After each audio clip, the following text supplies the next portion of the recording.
अस्सलाम वालेकुम प्यारे भाइयों, वेलकम कहता हूँ आपको आज के व्लॉग में। आज जी मैं चिड़िया घर आया हुआ था, तो संडे भी था आज, तो सोचा कि आपके लिए एक वीडियो बना दूँ। प्यारे भाइयों, क्या आपने कभी खुदा की कुदरत को गौर से देखा है? मेरे पीछे जो आपको दरख्त नज़र आ रहे हैं, ये आप गौर से देखें। ये अल्लाह ताला की शान को बयान करते हैं, अल्लाह ताला की बड़ाई को बयान करते हैं कि अल्लाह ताला ने देखो ये दरख्त उगाए, पहाड़ पैदा किए, फिर हमारे खाने पीने का सामान पैदा किया। कभी आप ऐसी जगह पे जाएं जहाँ बिल्कुल खामोशी हो और वहाँ आप जाकर अल्लाह ताला की कुदरत को देखें। यकीन माने आपको बहुत ज़्यादा सुकून मिलेगा, इतना सुकून कि मैं आपको बता नहीं सकता। और जब भी मैंने खुदा की कुदरत का नज़ारा करना होता है ना, तो मैं ऐसी जगहों पर आ जाता हूँ जहाँ खामोशी हो, हर तरफ हरियाली हो, दरख्त हो, चरिंद परिंद हों। आपको पता है ये चरिंद परिंद भी अल्लाह ताला की पाकी बयान करते हैं, अल्लाह ताला की हम्दो सना बयान करते हैं। अगरचे इंसान जो है वो बहुत मगरूर है, अपने आप पे बहुत गरूर करता है, फ़ख्र करता है, लेकिन इंसान को अपने आप पे गरूर नहीं करना चाहिए। फ़ख्र करना एक अलग बात होती है, लेकिन गरूर करना एक अलग बात है। आप देखें ये मोर कितनी प्यारी मखलूक है अल्लाह ताला की। ये वही मोर हैं जिसको अल्लाह ताला ने जन्नत से निकाला था। माशाल्लाह जी, ये देखें प्यारे भाइयों, मोर ने आज अपने पंख भी फैलाए हुए हैं। आज लगता है मोर भी फुल जोश में है। अल्लाह ताला की कुदरत देखो मेरे भाइयों, अल्लाह ताला की कुदरत देखो, क्या हसीन नज़ारा है।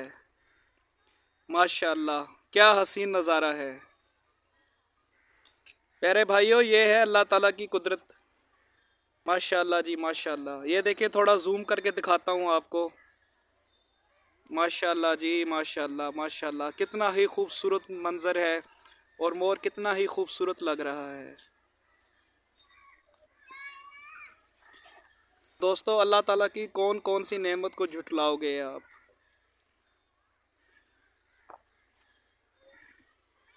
प्यारे भाइयों, ये जी यहाँ पे इन्होंने कुछ जानवर रखे हुए हैं चिड़िया घर में।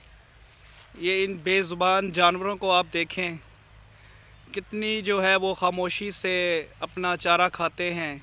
बेज़ुबान हैं बेचारे, बोल भी कुछ नहीं सकते, फिर भी जो मिलता है उसमें अल्लाह ताला का शुक्र अदा करते हैं। इसलिए हम इंसानों को भी चाहिए कि अल्लाह ताला का जितना हो सके उतना शुक्र अदा किया करें। ये देखें जी, कुदरत का नज़ारा कितना खूबसूरत है। प्यारे भाइयों, अल्लाह ताला अपनी कुदरत में बड़ा ज़बरदस्त है, वो बहुत ही ताकतवर है। अल्लाह ताला ने हर चीज़ को जो है एक सही मायने में सही तरीके से पैदा किया है। अल्लाह ताला ने हर चीज़ को एक खूबसूरत अंदाज से बनाया है। आप कभी अल्लाह ताला की बनाई हुई चीज़ों की खूबसूरती को देखें ना, तो यकीन माने आपका दिल जो है वो खुद ब खुद इन चीज़ों की तरफ माइल होगा। और वो क्या ही ज़माना था जब हजूर पाक सल्लल्लाहु अलैहि वसल्लम जो थे वो पहाड़ों में रहा करते थे। और वो क्या ही ज़माना था हजूर पाक सल्लल्लाहु अलैहि वसल्लम का, जब हर तरफ अमन था, सुकून था, दीन इस्लाम की बातें थी। और आजकल तो बेहयाई मेरे प्यारे भाइयों इतनी फैल चुकी है कि सोशल मीडिया जो है वो पूरा बेहयाई से भरा हुआ है। लोग बस आजकल जो है वो बुरी चीज़ें देखने में मसरूफ़ है, बेहयाई करने में मसरूफ़ हैं। लेकिन यकीन माने आप कभी इन बेहुदा चीज़ों से निकल कर इस सोशल मीडिया की दुनिया से निकल कर कभी इस कुदरत की खूबसूरत दुनिया में आओ, तो आपको एहसास होगा कि अल्लाह ताला ने ये दुनिया कितनी खूबसूरत बनाई है। जब भी आप कभी ऐसी खूबसूरत जगह पर आएंगे ना, तो यकीन माने आप देखें, ये जो परिंदे चहचहा रहे होते हैं, ये जो दरख्त झूम रहे होते हैं, ये सारी अल्लाह ताला की पाकी बयान कर रहे होते हैं, ये अल्लाह ताला की हम्दो सना बयान कर रहे होते हैं। चले जी, इजाज़त चाहूँगा आपसे, मिलते हैं इंशाल्लाह फिर अगले व्लॉग में।